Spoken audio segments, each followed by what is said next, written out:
Some shocking data from the Department of Homeland Security. Here's what they say. According to the agency's report, more than 50,000 migrants failed to formally report to ICE officials after being released into the U.S., even though they had instructions to self-report between March and August of last year. And joining us live from Dilley, Texas, to talk more about this is border correspondent Jaeson Jones. Jaeson, are you surprised by these numbers? Heather, it's good to be with you today, Bob. Good to see you guys. I'm not surprised at all. You know, when you look at how the government has processed these people over the last years, we had 1.7 million people apprehended at our southwest border. You know, first they get into the custody of U.S. Customs and Border Protection. From there, they're handed off to a non-government organization, especially like in McAllen, where we've had so many people crossing. They go into Catholic programs. And then from there, released to another non-government organization who moved these folks throughout the country. So the fact that now they're not showing up doesn't surprise me at all. And I'll tell you, give it a little bit more time, you're going to see those numbers increase dramatically. Here's the thing about it. Given the history of people not self-reporting, is this a surprise? Yeah. No, not at all. I mean, the data clearly shows historically that this is exactly what happens. And, you know, looking forward too, guys, to what is coming in the last 3 months, October, November, and December, U.S. Customs and Border Protection have now apprehended 512,000 people. So the 1.7 we talked about, you know, that have already been able to make it into this country.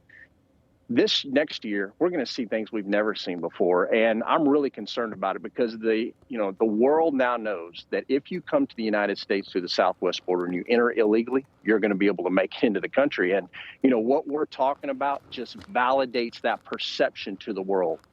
You know, we had Congressman Dan Mueser on, I think it was just yesterday, talking about these in the middle of the night flights that were taking place specifically in his state and perhaps others, where they were bringing people in under the cover of darkness. Is that some of what's happening here?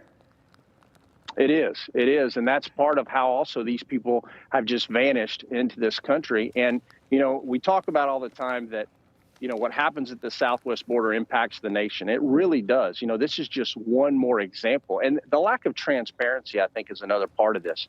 Having these flights conducted in the middle of the night without the states knowing or the cities knowing when these flights are coming, who's coming, where they're going. This is just another example of the issues we're having at the southwest border. And guys, I got to tell you, get ready. I mean, fiscal year 22, the data does not look good. And I wish that I had good news here for you that things are going to change. But unfortunately, it's just not what we're seeing. And Jaeson, correct me if I'm wrong. A lot of these people are playing this game. Come in illegally or at least not recognized as legal. Have a report date to self-report. Not self-report. Live your life in a way not to cause too much attention to yourself, and eventually hope that amnesty is applied so that you got here, you got through, everything's good. That's right. There's exactly what's really happening in this country. And, you know, that part really needs to be told to the American people, because when I'm down there on that border, you know, once those folks are taken into custody, if you're a family unit, those folks believe that they're going to be allowed to stay in this country, and they have been allowed. And so that has gone out to the world. So when we talk about people from 150 different countries that were apprehended in fiscal year 21, that's exactly what happened. And that's what concerns me now the most, is that this isn't just U.S.-Mexico anymore. The world, and along with all the good that comes with that, is also a lot of the bad. And where are they going? Who are they? What part of our country are they in?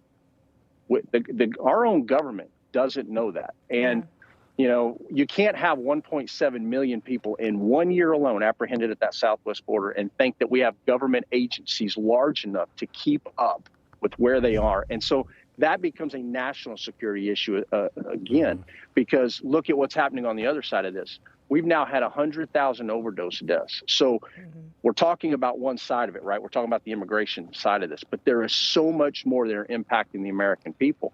And, you know, if the government can't even keep up with these folks, then how can they keep up and stop all of the other national security issues occurring?